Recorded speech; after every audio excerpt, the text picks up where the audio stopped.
regulatory organizations. Indeed, the report concludes the markets have already made significant progress to remedy what went wrong on October 19th. The most significant change it calls for is a plan to halt trading across all markets for an hour if stock prices 250 points from the prior day's close, with a second halt if the decline continues.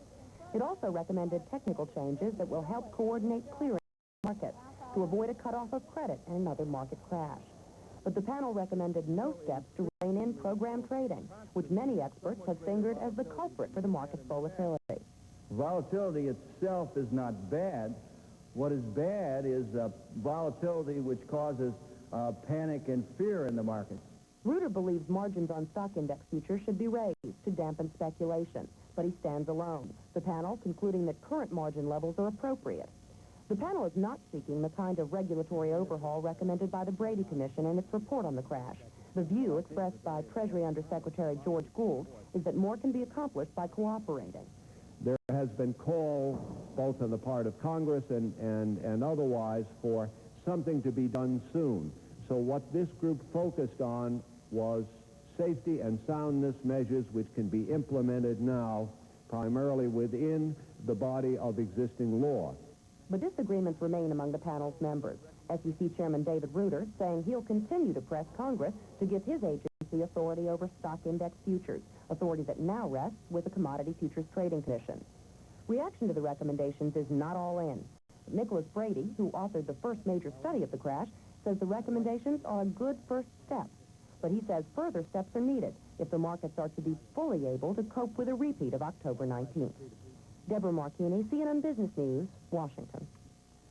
Well, Congress is also planning a follow-up to its market crash study, but don't hold your breath. Congress's General Accounting Office saying today that it could be 2 to 3 years before that study is completed.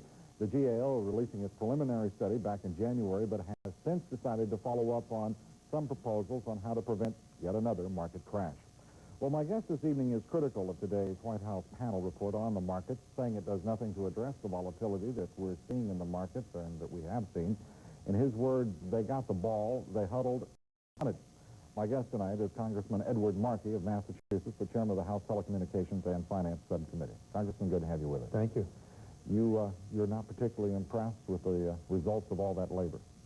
Well, again, the Brady Commission laid out the fundamental problems. They took an additional commission, put it together.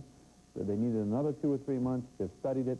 And today what they've basically produced is very than just some additional kind of conciliatory language that doesn't resolve any of the fundamental problems which the Brady Commission identified.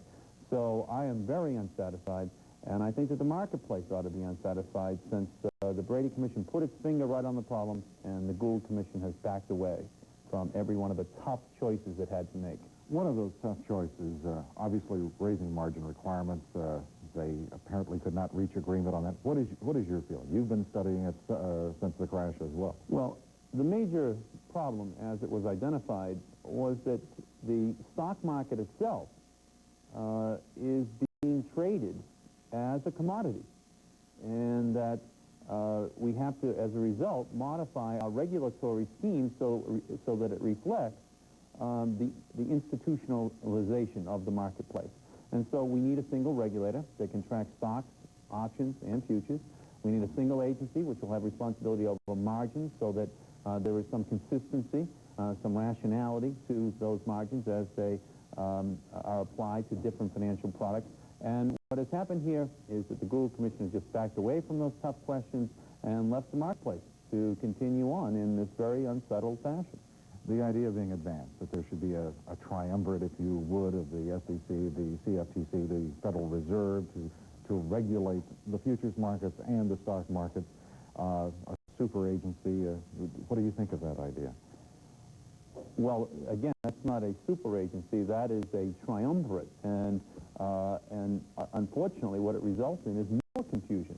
Because rather than having a single agency with specific responsibility and accountability decisions for providing for some coherence to the marketplace, instead what has happened is, in many ways, the SEC, which had clear authority in many areas, now has to work in consultation with the Fed and the CFTC.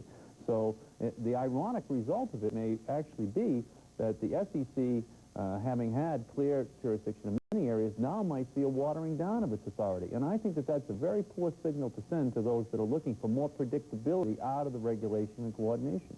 The Federal Reserve's involvement in the markets almost, in a direct sense, non-existent. The CFTC itself in the commodity and futures markets generally disregarded as being any kind of effective regulator. The SEC, on the other hand, always held in high esteem and seems at least to have the greater credibility in the marketplace itself. Why not simply move these powers to the SEC, give them the teeth they need, and have them regulate the markets rigorously? I think that that makes all the sense in the world. If you're talking about regulation, I think the SEC ought to track stocks, options, and the derivative products from that, which are the futures that flow from that. With regard to margins, the Fed, since the 1930s, has had responsibility for setting margins on stocks and on options. And I think it makes a whole heck of a lot of sense to take the authority out of the Merc and out of the CFTC, if anyone would think to put it there, and put it up with the Fed, so that the Fed would have responsibility for setting margins on stocks, options, and futures, and there could be some consistency and some harmonization. So in both areas, that is the regulation of the marketplace and on margins, you've got two agencies with specific responsibility that everyone could look to get a predictable signal from. Last week, 5 more firms moving in to eliminate program trading. Bear Stearns, in fact, extending that to also eliminating program trading on behalf of its clients as well. Is that enough in your judgment? I think it's one big step for Wall Street, but it's one small step for the clarification of all of the issues that in this basket that has to be resolved. And so while I would praise them for the steps that they've taken thus far, it still doesn't deal with the whole question of the unification of the marketplace, of the index arbitrage issues, of the common credit clearing system, of the margin setting, of the single regulator issue. So yes, it's a step in the right direction, but by no means should that be mistaken as a resolution of all the rest of the major issues. Well, so far the administration is ahead of Congress. It's now got 2 complete studies out on the market crash itself. How soon before, for example, your committee, Congress moves to come out with specific recommendations as to what should take place to better protect investors in this marketplace and to better regulate it? Well, the problem is that the administration has 2 reports out, but they're now contradictory reports. And on Thursday, we will have a hearing before my subcommittee in which we'll invite in the Gould group, and they will testify before us. Now, it appears to me that David Ruder, the chairman of the SEC, has some real reservations about some of the recommendations which have been made, and believes that legislation in some areas might, in fact, be called for. So we're going to wait until Thursday. I think it's going to be a very important moment in this whole market debate, what kind of testimony we hear this Thursday, and from be able to take our signal. We'll also have to look to the response from Wall Street and from individual investors. It's Main Street, Wall Street, and Congress in combination, I think, which have to respond to what the Gould Commission has stated today, and I think that it's going to be quite unfavorable.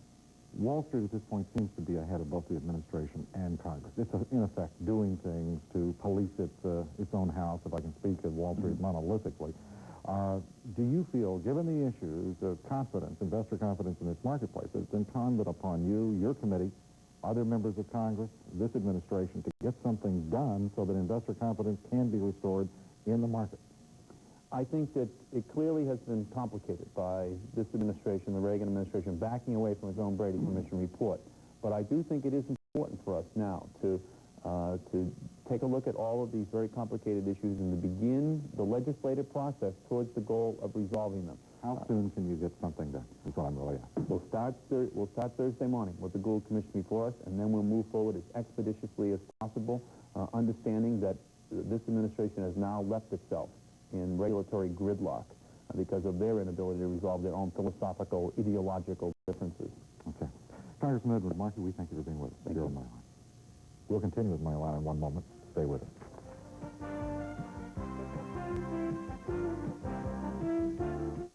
People from all over the world come to Texas Bonjour, partner. to see the majesty of Big Ben. Konnichiwa. cowboy. Or to sun on over 600 miles of Texas beaches. Buongiorno, Texas. To sample our cuisines. G'day, neighbor. Or just to have a good time. Guten Tag, Cowboy. Now, if the whole world is coming to Texas, imagine how easy it'd be for someone who speaks the language. Hey, y'all. Head for Texas. It's like a whole other country. If you're thinking about heading for Texas, give us a call. Our toll-free number is 1-800-8888-TEX. Call today, and we'll help answer your questions about where to go and what to see in the country of Texas. Plus, you'll receive a free Texas travel package filled with even more valuable information just for calling. That toll-free number again is 1-800-8888-TEX. Give us a call today, y'all. Who gives you Sundance with 47 standard features and $500 cash back? Plymouth, that too. Introducing America's Winners 2 at your Plymouth dealer. Architectural Digest gives you entry into the world's most celebrated homes. Now get 12 issues of Architectural Digest for just $29.95. That's $24 off the newsstand price, a saving of almost 45%. Call 1-800-257-1257. The Surgeon General says cigarettes are addicting like cocaine and heroin. Should the government regulate sales of tobacco products? Get the story tonight at 8 Eastern on CNN's Prime News. Isn't it ironic? It takes years to die from AIDS, and everybody's scared. And yet you can die instantly from cocaine, and nobody's scared.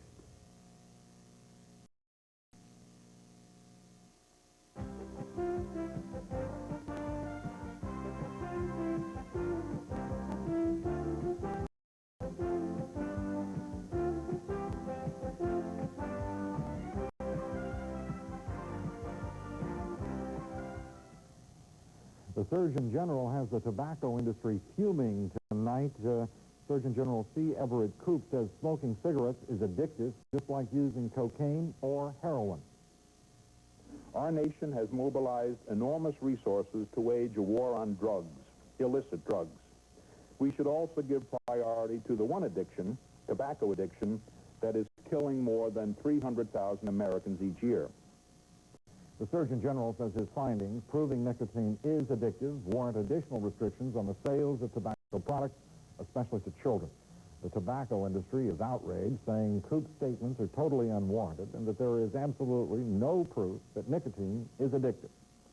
Well, the Surgeon General's suggestions, the latest round in the battle against smoking in this country, as a result of the heat, cigarette consumption has been declining.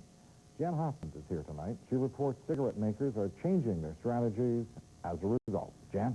Well, Lou, the attack on cigarette smoking does not come as a surprise to the tobacco companies. They expected it and were prepared. The nation's cigarette makers have been diversifying their businesses for the past few years. In 1985, the largest, Philip Morris, bought General Foods, including Jell-O and Post cereal. Philip Morris is also big in alcohol with Miller Brewing. And RJR, the second largest, became RJR Nabisco in 1985 after it acquired the National Biscuit Company. But analysts say the big profits, despite the diversification, are still in cigarettes. The profit margins have continued to expand. The profit per unit last year was up about 13%. I know of very few industries where you can have a decline in units and an increase in profit per unit like that. The U.S. tobacco companies make more by increasing prices and reducing costs. Americans are smoking fewer and fewer cigarettes, down 2.7% each year from 81 to 86. The tobacco makers are turning to foreign markets for growth. Overseas consumption of cigarettes is increasing, up 0.5% a year. Moreover, American tobacco companies are picking up a bigger share of the cigarette sales overseas, especially in Japan and other Asian countries, where there's pressure on the government to open the doors to American products.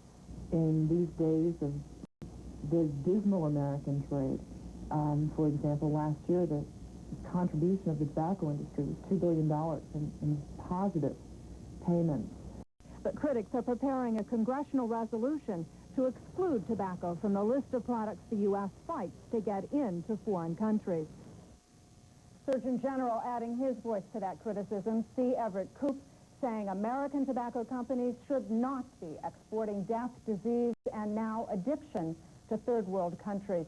But it may be difficult for the government to take any action against tobacco companies because they pay so much in excise taxes to keep both federal and state governments running. Lou?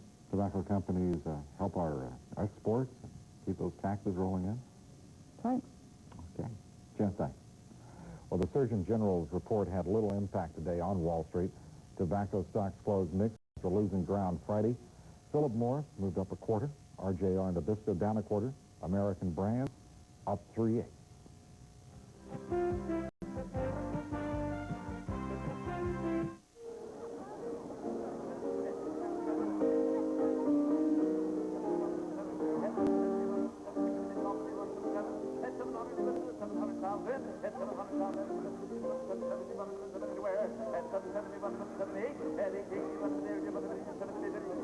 The BMW 7 Series. It brings new blood to a class of automobile that can certainly benefit from it.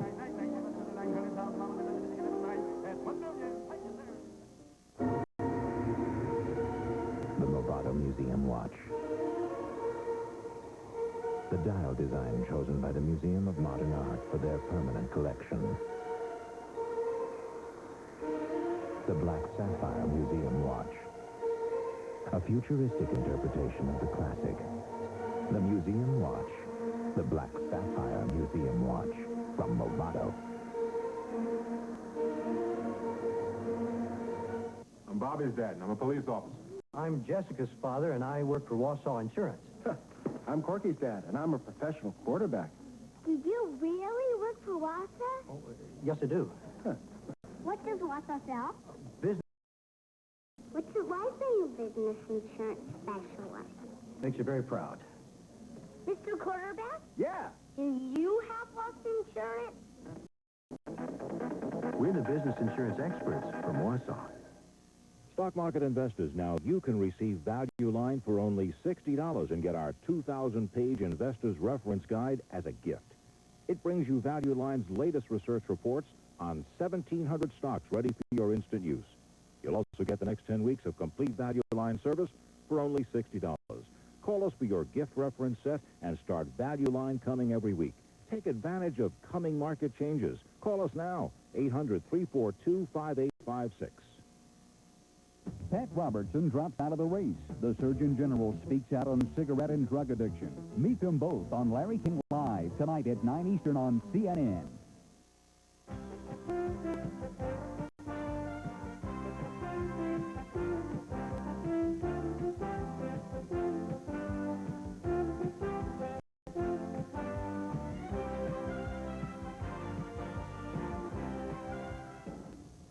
Another big order for Boeing. Boeing today bidding out its European rival, Airbus, for the major share of a $5 billion jetliner order. International Leasing ordering 100 Boeing planes worth $3.7 billion. Airbus will provide 30 planes worth $0.3 billion. Kodak today agreeing to pay $150 million to settle a lawsuit by customers who bought its instant camera. The company stopped making the camera after Polaroid sued Kodak, saying it violated instant camera patents. Under the arrangement, some 2 million customers will be compensated with a combination of money and product coupons. E.F. Hutton also settling up today. The brokerage firm today pleading guilty to money laundering charges. Hutton paying a $1 million fine for helping its customers avoid paying taxes. Well, on Wall Street, stock prices finished higher today thanks to a late afternoon rally. Many investors optimistic that tomorrow's key report on the trade deficit will show the gap between exports and imports narrowing from February's levels of almost $14 billion. Last month, a larger than expected deficit triggered a 101-point drop in the Dow, but analysts doubt that we'll see a rerun of that. Today, the Dow moved up more than 17 points, up 17.08, closing at 2007.63. By the way, the first time the Dow's been above 2,000 since last Tuesday. Advancing issues today, moving ahead of the planners by a margin of just about 9 to 5. Trading volume today was inflated by one big dividend capture play, but we're getting used to that. Trading again only at moderate levels, 155 million shares today. The New York Stock Exchange Composite Index up 0.91. The S&P 500 rose 1.93. The Transportations Index moving up 6.87. The Dow Utilities up 0.83. The 10 most active issues on the big board today, GTE was unchanged. Only 48 million shares traded of GTE. That a dividend play. GTE going ex-dividend tomorrow. Stanley Continental down 3/8. Late Friday accepted a $36.50 bid from Tate & Lyle. GE moved up 1 1/8. A positive article on GE appearing in today's editions of the Wall Street Journal. Long Island Lighting down 1/2. The utility company holds its annual meeting tomorrow. And Texaco down 5/8. Occidental Petroleum down 3/8. Ford Motor up 3/4. Exxon was unchanged, as was Public Service of Indiana. Mohawk Power moved up 3/8 on the day. On the over-the-counter market, the Nasdaq Composite Index finished at 373.35, up 0.87 on the day. Volume there only 98,240,000 shares. American Exchange, that index posted a gain of 0.02, closed at 297.96. Volume 9,727,000 shares. And tonight's money line movers in this market, Pay and Save plunging 45% or 2 7/8 on the day in heavy over-the-counter trading. Late Friday, Pacific Enterprises agreeing to buy Pay and Save's 147 drugstores. Arbitrators today disappointed that the whole company was not sold. Archer Group up 2 3/8 despite news that it plans to report a $1.35 million first quarter loss. The company lost just about the same amount a year ago. Archer owns a 27% stake in Envirodyne Industries, and one analyst says Archer stock is rising on rumors that Envirodyne is considering a leverage buyout. Envirodyne gaining 2 1/4 today, up 1 1/8 last Friday. Bert Sugarman's Giant Group in talks to sell its cement operations to Environmental Treatment and Technologies. Giant Group up 1 1/2 on the news. Media General today down 1 1/4 on the American Exchange. A district court denying Bert Sugarman's request for an immediate appeal of an earlier ruling. That earlier ruling saying that Sugarman's takeover offer must be approved separately by 2 classes of Media General shareholders. 2 takeover targets claiming victory tonight in their proxy fights. Irving Bank saying preliminary results show shareholders voted in favor of the company's board. Hostile suitor Bank of New York had tried to gain control of the board. And Gillette saying its victory over the Coniston Group in that proxy fight is now official. Gillette shareholders reject